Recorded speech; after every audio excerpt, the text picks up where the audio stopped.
హిందువుల ప్రధాన పండుగల్లో విజయదశమి ఒకటి. ఈ పర్వదినం ముందు 9 రాత్రులు దేవిని అత్యంత భక్తి శ్రద్ధలతో పూజిస్తారు.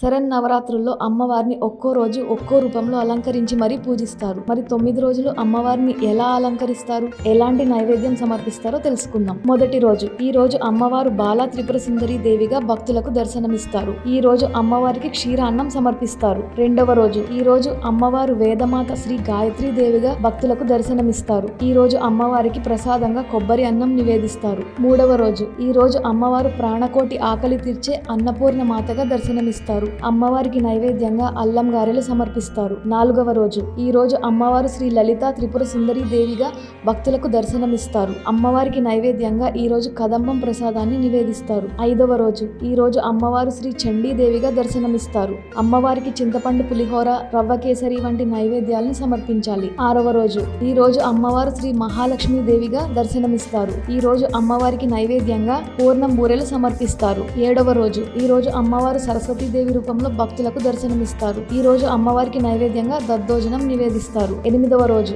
ఈ రోజు దుర్గాష్టమి పర్వదినం. ఈ రోజు అమ్మవారు దుర్గతులను రూపుమాపే దుర్గావతారంలో భక్తులకు దర్శనమిస్తారు. అమ్మవారికి నిమ్మకాయ పులిహోర నైవేద్యంగా సమర్పిస్తారు. తొమ్మిదవ రోజు, ఈ రోజు మహానవమి పర్వదినం. ఈ రోజునే మహిషాసురుడనే రాక్షసుడిని సంహరించిన అమ్మవారు మహిషాసుర మర్దినిగా దర్శనమిస్తారు. అమ్మవారికి ఈ రోజు చక్ర పొంగలి నివేదిస్తారు. విజయదశమి, చెడుపై మంచి సాధించిన విజయానికి ప్రతీకగా జరుపుకునే విజయదశమి పర్వదినం.